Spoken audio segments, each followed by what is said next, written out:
Ang tatalakayin sa hapong ito ay tungkol po sa hemorrhagic stroke.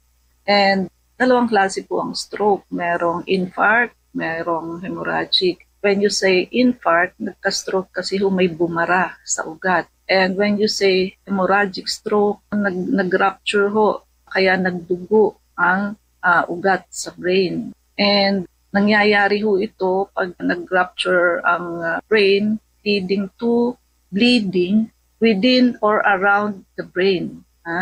And this is different from ischemic stroke, which is caused by blockage. Yun na nga yung sinabi natin in blood vessel, and hemorrhagic stroke po is more severe than infarct or ischemic stroke kasi mas life-threatening po ito, requiring immediate medical attention.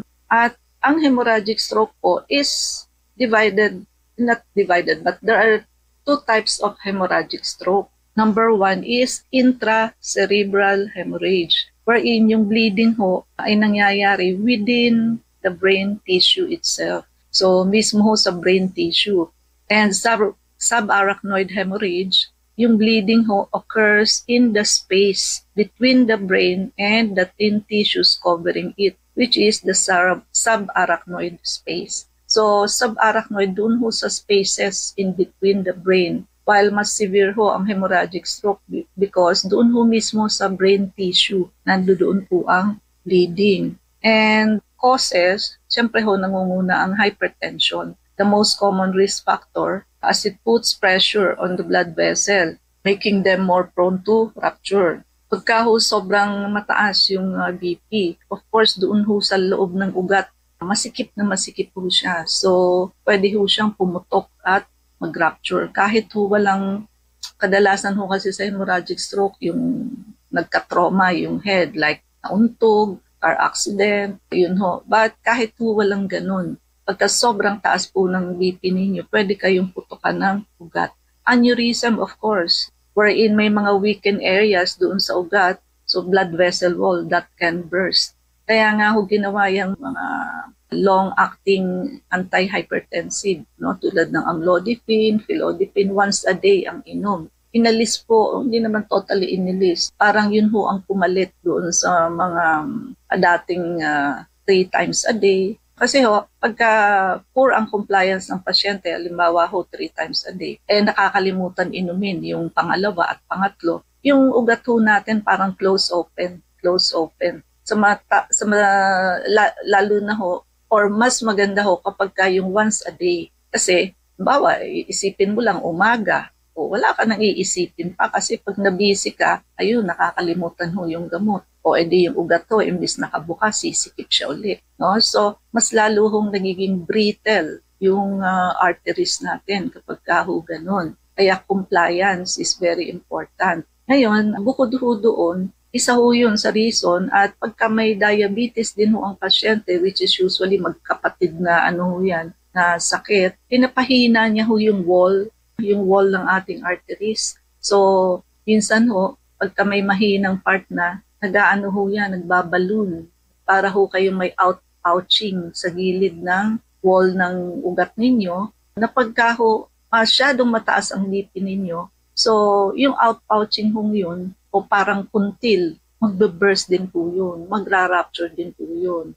Edi syempre hemorrhagic stroke na naman. And usually pag sa brain, ang aneurysm, 50-50 ang pasyente. May classmate po kami sa high school, and actually na siya, attorney na siya ngayon. Ayun nakaranas ng severe headache. Ang headache sa aneurysm is matatawag mo siyang pinaka-severe na headache in your life. Yung gusto mo iuntog yung ulo mo sa sobrang sakit. At hindi yan basta tinatalaban ng ordinary pain reliever. So pagka ganon, so 50-50 actually yung classmate namin dead on arrival halos sa ospital. And meron din arteriovenous malformation, abnormal tangle ng blood vessel that can rupture. So, alam niyo yung tangle, di ba, yung buhok ninyo, pag nag-tangle hindi nyo na masupply kasi buhol-buhol na And kadalasan ito inborn. Na minsan nalalaman nila pag adult na sila. That is also prone to hemorrhage. No? Kasi siyempre may tendency, siyempre hypertension pa rin. Pag masikip, buhol-buhol nga Usually kasi artery, capillaries, vein. Dapat may capillaries in between. Ang nangyayari direkta na yung artery tsaka vein, nagdugtong, wala na yung arteries. Plus, nagtatangle pa siya. So, ayan, puputok yan, magra-rupture, magdudugo. Trauma or head surgery, yung usually car accident, o yung kaya sa construction, nabagsakan yung ulo ng kung ano. And also blood thinning medication. Kaya ayaw ng mga neurosurgeon ang blood thinner. Kasi alimbawa, may hemorrhagic stroke ang pasyente, which is yun ang pinag-uusapan natin ngayon. Naka-blood thinner ang pasyente. Pagka ganyan dapat agad, operation agad. Kaya lang kung naka-aspirin hindi mo basta pwedeng buksan ang pasyente kasi it will take 7 days para mawala yung aspirin sa system. Yung iba like clopidogrel, it takes 5 days. So, sabihin, maghihintay ang pasyente 5 to 7 days for you to be able to do the surgery. Risky yung pasyente dahil malakas yung pagdurugo. So, naiipit ang decision making ng neurosurgeon whether to operate or wait for 5 to 7 days. No? Itimbangin niya yan. Kasi kung mahuli naman wala na kayong isisave. Kung sinave nyo naman tapos andyan pa yung blood thinner, madugo kasi very bloody ang operation. And regarding bloody operation, ayan kahit bunot lang ng ipin, huwag kayong magpapa-opera bunot ng ipin when it is full moon. Hindi nyo alam yan. Listener ni Dr. Irene Lim alam. I have mentioned this several times already. So, yung gravity ng moon, pag full moon, ayun hahatak yan. So, yung mga may manas, minamanas, yung mga inooperahan mas madugo, pati parasite erratic sila at nakabitiw sila sa pagkakasak nila sa lining ng ating intestines, no? So, minsan sasabihin, tinusumpong ka na naman kasi bilog ang buwan. Kasi isa sa cause ng schizophrenia, yung pagkasira ng ulo is yung parasitism. So, pag full moon, erratic nga sila, sinusumpong ang pasyente. At iba pa condition like liver disease, blood vessel abnormalities, or certain genetic disorder. Now, ano ang symptoms? So, nausea and vomiting, naduduwal, nasusuka ang pasyente, weakness, panghihina or numbness, pamamanhid in one side of the body. Yan contralateral yan. Usually, kapag left side ng brain, sa right side naman ang weakness, vice versa. Confusion or changes in consciousness. Minsan tutulog-tulog, minsan talagang tulog, sa kurot lang nagigising. Vision disturbances, yan, sa paningin and sometimes seizure. For diagnosis, CT scan, primary imaging tool for detecting bleeding in the brain. But do not put contrast media, lalo na pag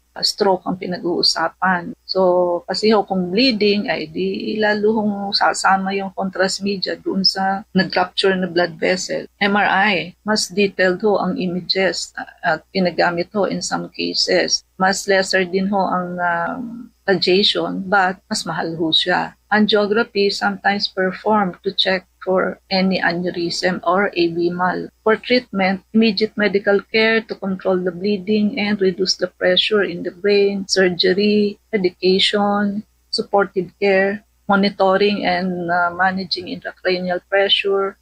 And ang severity ng hemorrhagic stroke depends on the amount and location of bleeding.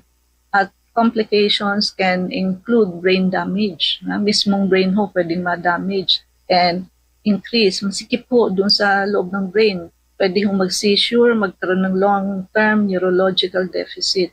And recovery depends on the extent of the stroke and timely medical response. Balikan natin yung surgery. Ang burr hole, B-U-R-R, tas hole, no? Ano yan? Small circular opening drilled into the skull. Totoong drill, dinidrill yung skull to provide access doon sa loob ng brain or intracranial space. Yung term na burr refers to the rotating tool. So para talagang binabarena para makagawa ng butas. And syempre magpe-perform nito is neurosurgeon to relieve the pressure doon sa also to remove blood clots, drain fluid, or insert a device for monitoring or treatment within the cranial cavity, sa loob ho ng brain. No? Usually ho, ang burr hole is typically small, about 1 to 3 centimeter lang ho ang diameter. And usually ho yan ginagawa on both temporal area. Usually ho sa temporal area ang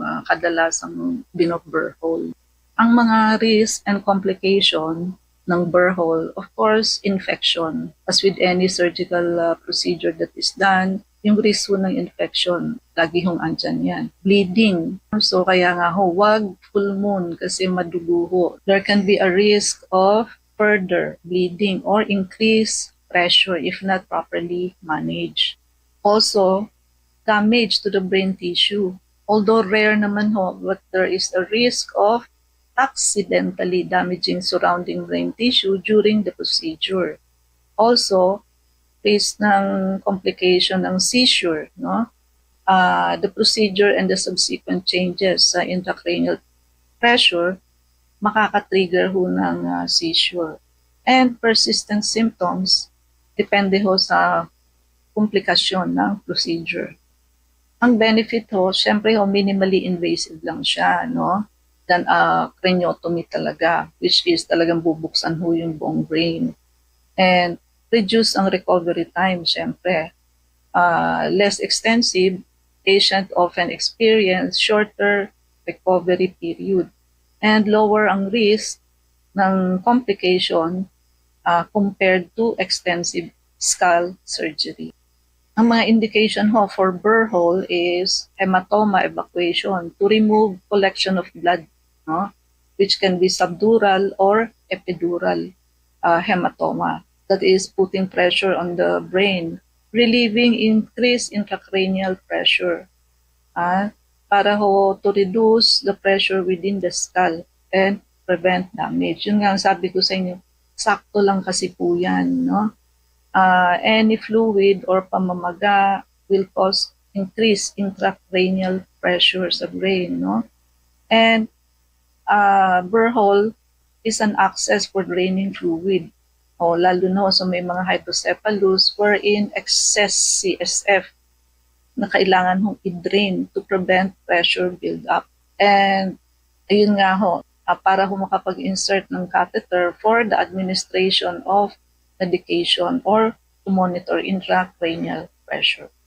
And regarding CT scan of patient with hemorrhagic stroke, kung sa una ho, wala kayong nakitang bleeding, wag ho kayong magtiwala kasi ho pagka hemorrhage, sometimes on the spot, negative ang result niyan. But ang punto ho doon, may mga nakita kang symptoms like hindi maigalawang kamay, paa, or slurred speech. So tapos ang resulta ho negative. So it doesn't follow. No, ulitin ho ang CT scan after a week. O pag wala pa rin ho, after 2 weeks. Kasi ho, pag naipon na yung blood clot doon, somehow, mapipick up na ho yan ng CT scan. And there, you can document that it is hemorrhagic stroke. Kasi ho, importante ho yan. Yung pagbibigay ho ng blood thinner, kailangan ho alam mo muna. Pwede kang magbigay if it is an infarct na nakita at pwede rin ho hindi magbigay kung hemorrhagic. But, syempre ho, ang rule, kung di mo pa nakita yung result, hindi mo na pwede. So, pwede rin hong both. May infarct ang pasyente and both may hemorrhage.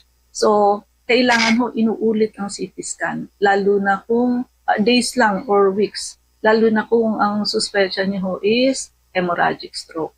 And hemorrhagic stroke is what?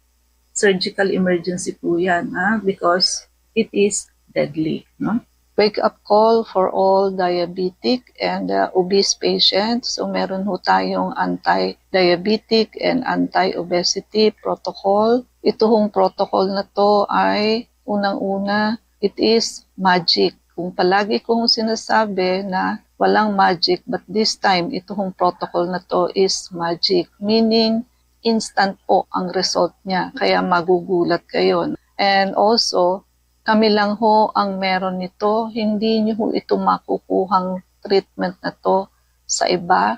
Kaya samantalahin niyo ho ang pagkakataon na merong ganito. At pangatlo ho, kahit na ho walang effort. Meaning kahit ho hindi kayo uminom ng gamot ninyo at hindi kayo mag-inject ng insulin ninyo, yung mga gusto hong pumayat kahit na ho hindi kayo magbawas ng kain ninyo. Very effective po ito, kaya pumunta ho kayo at magpagamot kayo sa amin habang wala pa ho kayong komplikasyon. Lalo na po yung may mga komplikasyon na. Yung mga dinadialysis, yung mga mapuputulan ng paa, now is the right time for you to come to us. Gawin nyo na hong pang regalo sa itong Pasko ang ating sabon at ang ating hong kape. Wag na ho kayong mag-isip ng kung ano-ano pa hong pang regalo. So, mamili na ho kayo ng ating IV anti-aging soap and IV whitening soap plus our coffee. Kasi ho pag dating ng Pasko, baka ho ma-out of stock tayo sa dami ho ng nag-aabang at sa dami ng bibili. IV mga numero. Para po sa mga nais magtanong, mag-text po kayo sa 0922-875-2899. Dok, tanong ni 0301, ano po kaya ang gagawin ko sa trigger finger ko? Okay ang lab ko, sabi ng doktor. May old age arthritis daw ako. Okay, so Yung thumb niya daw, yung lalaki. hindi ko alam kung anong blood test ang pinagawa mo. Pero Baka blood uric. test, wala naman talagang makikita. So, tama naman yung doktor mo. 3 klase kasi ang arthritis. Posibleng osteoarthritis, posibleng gouty arthritis, yung mataas yung uric acid, and bibihira naman yung rheumatoid arthritis. But of course, yung 3 arthritis na yan, ang isa sa reason kung bakit yan sumasakit, lumalala, is lack of water, dehydration. So you need to comply with your daily water requirement. So weight in kilos times 50 divided by 250. Yung number na lalabas, yun ang daily water requirement mo. But ang suggestion ko, magpa-drip ka sa amin. Why? Malaking-malaki ang difference ng naka-drip, yung sabihin naka-IV fluid ka, kesa sa iniinom. Kasi yun, diretso na sa system mo, malulubricate niya lahat ng joints mo, buto mo, at mawawash out din yung mga dumi, lalabnaw ang dugo mo kung sakaling malapot siya. So, mahahydrate ka, lalagyan ka ng sustansya and everything. So, at saka iwasan mo yung mga pagkain matataas sa uric acid. So, wala tayong oras. Mangyari po lamang na kayo magpalista kung kayo po magpapacheck up. So, Unit 1101, Clinica Medica 101, Centuria Medical Makati, Salamanca Street, corner Kalayaan Avenue, Makati City. So, ang landmark po natin is along Makati Avenue, yung corner General Luna Street. Everyday bukas ang clinic, pati na rin Saturday and Sunday, and even holidays. Kailangan lamang po magpalista kayo ahead. IV ang mga numero. Pwede po kayong tumawag sa 546-9412, 0922-875-2899. Pwede rin po kayo mag-text sa 0925-896-1689 at 0917-810-6169.